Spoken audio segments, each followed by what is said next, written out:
Alex Scarborough with ESPN. For the players, I know you talked about keeping the joy of the game, but I'm curious, it's a long season, right? And you guys have had the target on your back the entire time, the win streak being number one. How do you handle the unique pressure that comes with that? How do you keep the joy for so long when anxiety seems like a thing that could very easily set in? Well, the only way that you can have a joy that doesn't fade away is from the Lord. And any other type of joy is actually happiness that comes from circumstances and outcomes. I think Coach has said this before, but joy from the Lord is really the only thing that can keep you motivated, just in a good mindset, no matter the outcomes. Thankfully, we've had a lot of success this year, but if it was the other way around, joy from the Lord is the only thing that can keep you embracing those memories, moments, friendships, and all of that. So that's really the only answer to that, because there's no other way that softball can bring you that, because of how much failure comes in it and just how much of a roller coaster the game can be. 1,000% agree with Grace Lyons. I went through that my freshman year. I was so happy to win the college. I've talked about this before, but I was just so happy that we won the College World Series, but I didn't feel joy.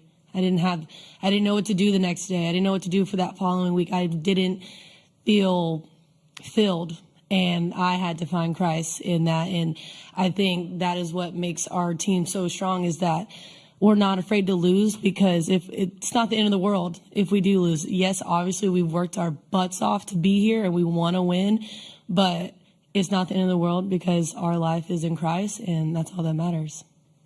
Yeah, I think a huge thing that we've really just latched onto is eyes up. And you guys see us doing this and pointing up, but we're really like fixing our eyes on Christ. And that's something where, like they were saying, you can't find a fulfillment in an outcome, whether it's good or bad. And I think that's why we're so steady in what we do, and our love for each other and our love for the game, because we know this game is giving us the opportunity to glorify God. Mm-hmm. And I just think once we figured that out and that was our purpose and everyone was all in with that, it's really changed so much for us. And I mean, I know myself, I've seen so much of a growth in myself with once I turned to Jesus and I realized how he had changed my outlook on life, not just softball, but understanding how much I have to live for, and that's living to exemplify the kingdom. And I think that brings so much freedom. And I'm sure everyone's story is similar, but we all have those great testimonies that have really like shown how awesome it is to play for something bigger.